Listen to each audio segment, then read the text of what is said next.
Welcome to another Take Two with Therese, and I'm back for Altenew, and I have two cards to share using the new Stone Mosaic Stamp Set. It's a stamp highlight post, and you get to see two different cards made using this set. Now I'm going to start by stamping it up kind of as it's intended, it gives you that kind of a stone background, but I don't want to use the base layer.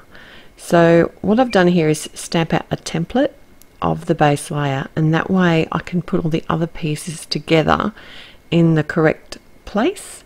So I'm using my MISTI here for this. I've just got a scrap piece of paper that I've held in place and stamped out the base layer, held over, because it's not actually stamp layering this set, it's more like a stamp puzzling. Each of the pieces fit within that base layer, and there's 4 stamps all together. So I did that for all 3 layers. And the reason was I wanted the spicy yogurt cardstock to be my base layer, so I didn't actually need that one stamped out.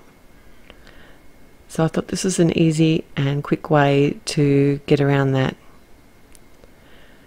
Now on my very last layer here, I did want to come in and add some shine. So I've used some greys here today, and from a couple of different families. I didn't want them all to be the same tones. So on my lightest grey, which was the limestone, what I did was re-stamp over top with some of the antique gold ink, and I didn't want them to be fully stamped, so I just partially inked them, and I did that a couple of times until I was happy with how it looked. And I did like the shine that it added to this stone. And I think that it does really look like stone. It's really amazing and fun stamp set. So what I decided to do with my piece of stone was actually cut one of the nesting labels die. And I'm going to use this as a focal point to put my sentiment on. But I thought it'd be lovely to add like a floral element to the card as well. So I've stamped out one of the images from the Weekend Doodles stamp set in some permanent black ink on some Nina 80-pound cardstock, and I'm just colouring it really quite simply with some artist markers. I kept my colour palette to a minimum because I want my little stone nesting die to be one of the highlights on the card. And I've left all the caps off to the side so you can actually see which colours I'm using. I have a link in the description below which will take you to the blog post, and you'll be able to see exactly what I've used and all the products that I've used today, because I did use quite a few different things. I've made 2 very separate cards, so it's hard to keep track, but it's alright. I've got it all listed there for you. I had a thought, like I was going to I was going to colour the leaves green, but I don't know, I wanted to keep, like I was saying, my colour palette to a minimum. So what I did instead was use the warm greys and the browns, which I thought went really well with my stone element.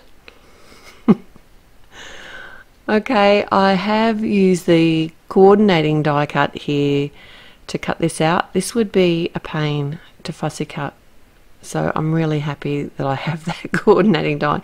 Oh, I also did come in and restamp the whole image again after I coloured it with the obsidian black ink.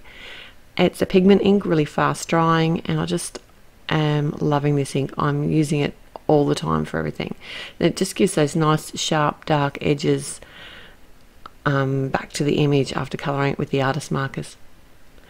So I've got a panel here I've cut just smaller than my card front, splattered it with some pure white ink spray, allowed that to dry, and popped it up on the front of a top fold card. I did add some fun foam behind that, and then I'm going to add my nesting die stone element up on some foam squares as well, and also decided to pop up my Weekend Doodles floral image. Now I did go back and forth with the sentiment a little bit here. I wasn't sure what I wanted to do, but in the end I decided to do one of the signature words die, because I thought that having I did die cut that with some of the gold foil cardstock from Altenew, And I just thought that stood out a little bit better than if I actually did try to heat emboss on the stone. And I think a few gold sequins just brought that all together. So my second card, very, very different. This card is like the total opposite spectrum to what I just created. So that's why I thought I'd keep the two of them separate today, using the same stamp set. But this time I just chose one of the jigsaw piece puzzles from the Stone Mosaic Stamp Set and randomly stamped it all over a piece of Nina 80-pound cardstock that's cut to the same size as the front of my card. I chose 3 different colours. I kept them sort of pastel-y, so a pale yellow, pink and bluey green colour. And I was being really careful. I didn't mix up the stamps. I think this is the one that has the least number of dots in it, and I was trying not to stamp over areas, and I lost concentration. And look, I actually stamped pretty much exactly where I'd stamped the pink one before. So I was going to do a really clean and simple card with just a small element in the middle and a nice bold sentiment, but yeah, I had to cover up that double stamping. So how I got around that was to stamp one of the versatile vases over top of the area that I double stamped, and then I thought I'd come in with a big bold flower. And this is a gorgeous stamp set called Poppy Garden, and I stamped like the largest bloom on some Bristol smooth cardstock, and I wanted to keep it fairly pale and washy, so I've used the Altenew watercolor palette here and added a little bit of shading. Otherwise I actually added quite a bit of water, so I did have to set this aside to dry and it warped a little bit, but I'll show you how to fix that in a moment. But first I also added some colour to my vase that's stamped directly on over the pattern that I stamped, and I'm not really happy. Like I was thinking maybe I should have come in with the grey here. I wasn't really happy with the blue, but I think it kind of went with the background colours, and a lot of it's going to be covered up anyway, so I wasn't going to dwell on it too much. I also added a stem and did colour that in with an artist marker just to keep in with the stamp. And this is how I fixed my warped flower.